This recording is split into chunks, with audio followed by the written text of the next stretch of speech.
লিখেছেন, এটার সাথে কিভাবে আমি ষড়যন্ত্রের সাথে জড়িত হই। আর যারা এই অভিযোগ দিচ্ছে তারা তো আগেরও একটা অভিযোগে তারা এখন স্থগিত তার পদ, তাহলে সেই অভিযোগগুলো কিভাবে আসলো? তারা তো আগেও এরকম দেখছি আমি, তারা এরকম মামলা খেয়েছে। এবং আমি বুঝি না যে যারা মামলার আসামি তারা প্রেস ক্লাবে গিয়ে কীভাবে সাংবাদিক সম্মেলন করে, সেটাও তো একটা মানে কেমন একটা বিষয় না? সে তো মামলার আসামি এবং তার বিরুদ্ধে হাইকমান্ড ব্যবস্থা নিচ্ছে, কেন্দ্র ব্যবস্থা নিচ্ছে এবং 3 মাসের স্থগিত আদেশ আছে। এগুলো সম্পূর্ণ মিথ্যা, ভিত্তিহীন।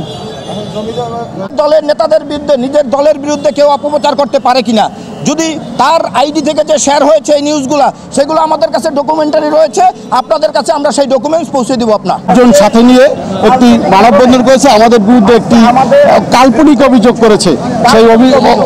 সেই কাল্পনিক অভিযোগের প্রতিবাদে আমরা আজকে এই মানববন্ধন করতেছি।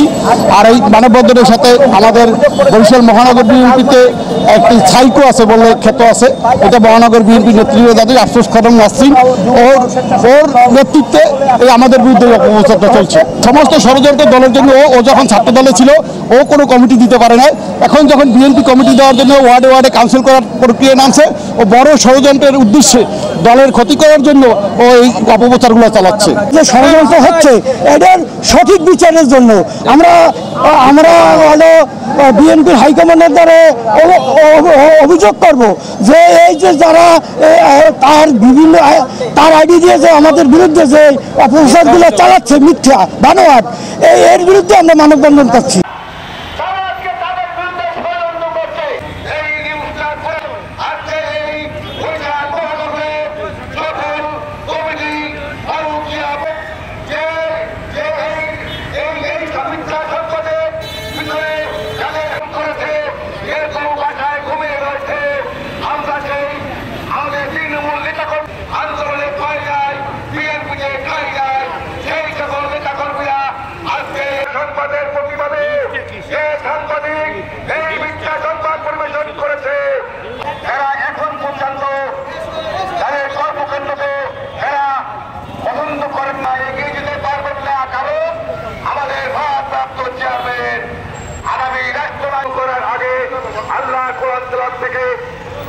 আমরা শুরু করতে যাচ্ছি।